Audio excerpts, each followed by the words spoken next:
Olá, colegas! Sou a professora Doriane. Sejam bem-vindos ao nosso curso preparatório.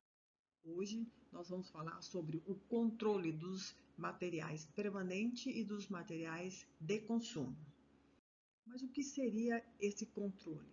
É uma forma, é um processo que as organizações adotam para gerenciar o material de consumo e o material permanente que existe dentro da organização, identificando toda a sua movimentação, desde o momento da sua compra, também da sua baixa e do saldo que ainda existe para usos futuros. E o controle do material de consumo, ele é realizado para eliminar, tentar diminuir ao máximo os custos de estocagem, para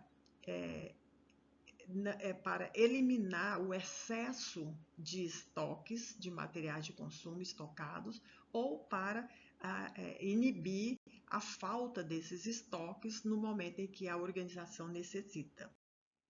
Quais são os métodos para controlarmos esses materiais de consumo? Então, na contabilidade, nós temos o primeiro a entrar, primeiro a sair, conhecido como PEPS, último a entrar e primeiro a sair, conhecido como UEPS, e a média ponderada. Todos esses métodos, eles são aplicados, executados dentro dessa ficha de controle de estoque. Então, por meio dessa ficha, você pode identificar que a movimentação é registrada em ordem cronológica e você tem três colunas: a de entrada para registrar as aquisições, a saída para identificar a baixa ou a requisição, a utilização desse recurso pela organização, e o saldo do que ainda possui. Cada coluna evidencia a quantidade movimentada, o custo unitário e o custo total. Então, por meio dessa planilha, as organizações realizam o controle dos materiais de consumo. E esses materiais de consumo têm o seu sistema de reposição. Então, nós podemos realizar compras de forma periódica ou de forma contínua. De forma periódica é quando a própria organização estabelece qual é o intervalo padrão onde as compras serão realizadas. E a reposição contínua ela é feita a partir do momento em que o estoque atinge um nível mínimo. Toda vez que esse mínimo for alcançado, significa que tem que ser feita nova compra. E os bens permanentes? Então, para a gente fazer o controle dos bens permanentes, a gente tem que fazer um levantamento que faz o inventário do nosso patrimônio para comparar o valor que está registrado na contabilidade com o que realmente existe em loco nos departamentos da organização. Na sequência, a gente faz uma avaliação desses ativos para identificar a sua valorização, a sua valoração.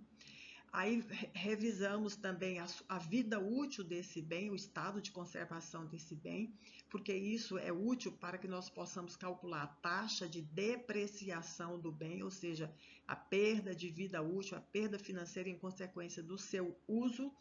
E por último, o teste do impairment, caso seja necessário. Esse teste deve ser efetuado para que possamos comparar o valor contábil registrado do bem permanente com o seu valor de recuperação atual.